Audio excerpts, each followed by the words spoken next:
Crystal police say they are trying to set the record straight after an officer fatally shot and killed a dog.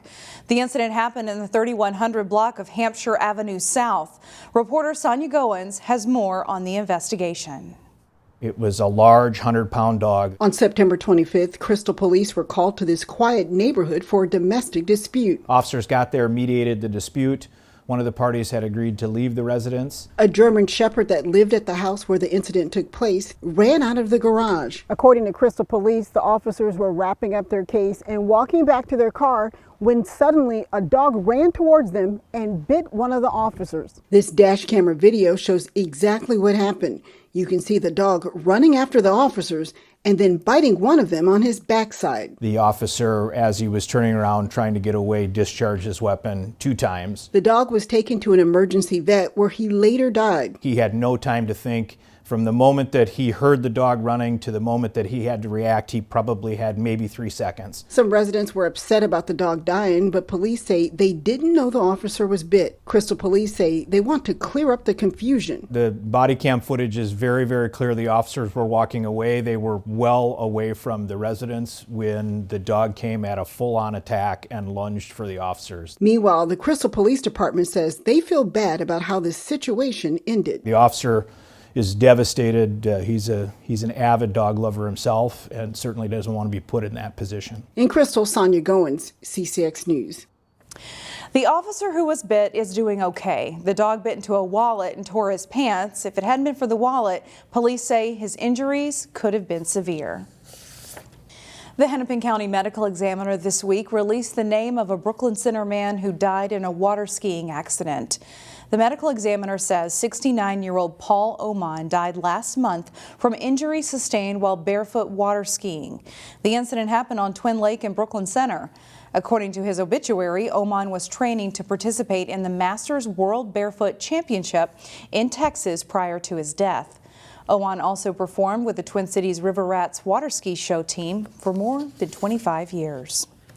Maple Grove police will be wearing purple patches during the month of October, which is Domestic Violence Awareness Month. The patches were on display on Thursday night as the community gathered for a vigil at the town green. It was organized by Maria's Voice, a nonprofit founded in memory of a Maple Grove woman who died in a domestic violence incident in 2020. Maria's name, along with 72 others, were included in a memory lane of people who died since 2020 in domestic violence incidents. The family is doing really well. We have found our way and our path to healing through this work in domestic violence prevention. And as it started, our goal hasn't changed, to just save one life and to just save one family the devastation that domestic violence takes. Maria's Voice is the beneficiary of the proceeds from the purple patches. You can also buy a purple patch at the Maple Grove Police Station for $10 during the month of October. A family-owned rug business is closing its Golden Valley warehouse, citing shifting economic conditions, changing consumer behaviors, and current labor shortages. Nawab Brothers Rug Company announced that it will close its Golden Valley warehouse space at the end of the month. The location will still operate the family's other rug cleaning business. According to the owners, home furnishing sales have experienced a downturn in part due to rising costs as well as falling home sales. The company says at the start of the pandemic, home furnishing sales were way up as people spent more time at home. But that aspect has changed. The family business will still operate a showroom in St. Louis Park. For much of the past 2 years, healthcare workers have taken quite the emotional toll as they navigated the challenges associated with the pandemic. But as Delane Cleveland reports, a workshop happening this weekend is focused on helping many of these doctors and nurses recover.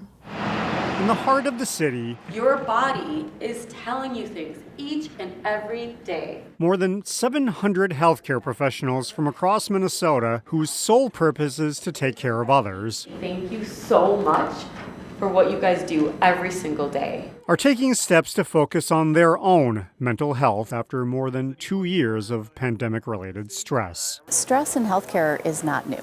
It has always been there, and really COVID was an accelerant.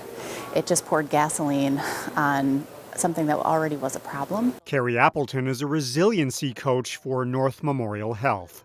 I help people deal with stress. So all of our team members, we have 6,500 employees. I meet them where they're at. And she helped organize this Minnesota Cares Wellness Workshop. It's a free 2-day event at the convention center aimed to thank healthcare workers and provide them with tools on how to recover from COVID-related trauma. And so I invite you to close your eyes. The workshop included sessions on meditation, time with therapy dogs, and opportunities to take a few swings at inflatable clowns, among other things. It's been relaxing, which I think is the purpose, and so it's been really enjoyable. Kelsey Irvin is a registered nurse with Pine County Public Health. She welcomed this opportunity to focus on her mental health. The breakout I just went to talks about how we weren't really prepared emotionally, to deal with the stress of going through the last couple of years. And so, yeah, it's nice to get some more tools to use.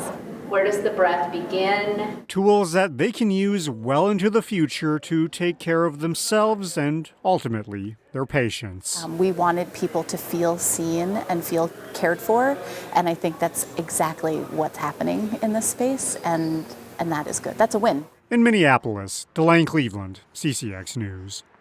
Organizers say if you see someone in scrubs at the grocery store, go up and thank them. They say a little bit goes a long way.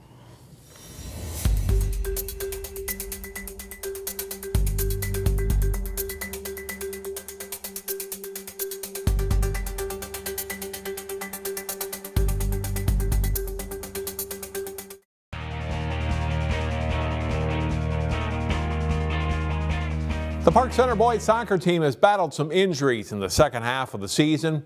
The Pirates play their regular season finale against Blaine Thursday. Jay Wilcox has the highlights. Park Center is set to face Blaine in boys soccer, the last regular season game for both. Blaine strikes early as Zachary Triplett's crossing pass is volleyed in by Ryan Bowman 7.5 minutes in. 11 minutes later, off a long throw-in, there's a big scramble in front. It's off the crossbar and then eventually goes in off Triplett's body for a 2-0 Bengals lead. Late in the first half, Park Center gets a similar goal. The battle in the air for the ball in front of the goal, and Johanso Camacho tucks it just over the goal line. Park Center pulls within 2-1 at the half. It stays that way until very late. A great takeaway by Blaine's Marius Kita, and he tucks it away for a 3-1 lead with just under 3 minutes left. Park Center also gets one late as Angel Martinez sends it to Simon Ladagu for the turnaround shot, but the Pirates fall 3-2. The Section 5 3A tournament is up next for Park Center. Jay Wilcox, CCX Sports. Thanks, Jay. It was senior night for the Park Center girls soccer team as well, as the Pirates faced the Northwest Suburban Conference leading Bengals. Final home match of the season for Park Center girls soccer as they host Blaine. Just over 11 minutes into the match, former Pirates player Devin Torgerson launches a shot from 17 yards out into the Park Center net, and it's 1-0 Bengals.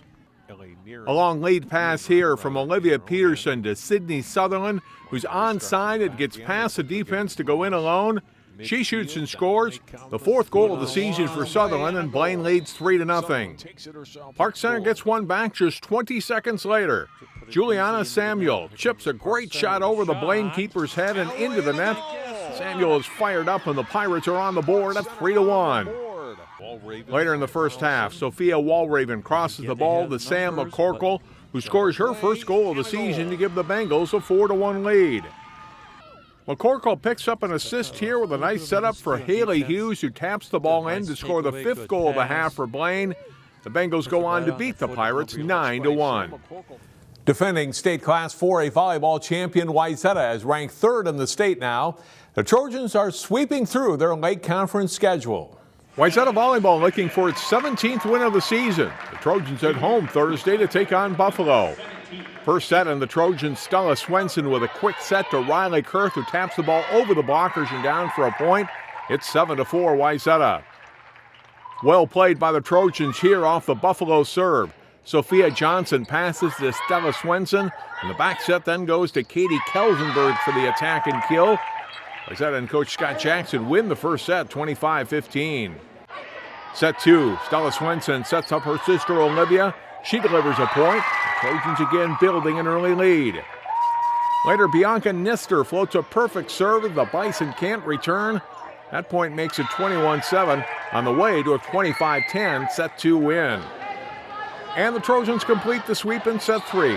Stella to Olivia Swenson, this time attacking from the middle for a point. Wayzata is up 6. Late in the match, Avery Jesuits takes the long set from Stella Swenson and racks up another Wayzata kill. Trojans win the third one 25-19, and they sweep Buffalo in late conference play. And finally, one local high school conference is adopting a new basketball rule 1 year earlier than the rest of the state. The Lake Conference has decided to implement a shot clock beginning this upcoming season for both boys and girls basketball.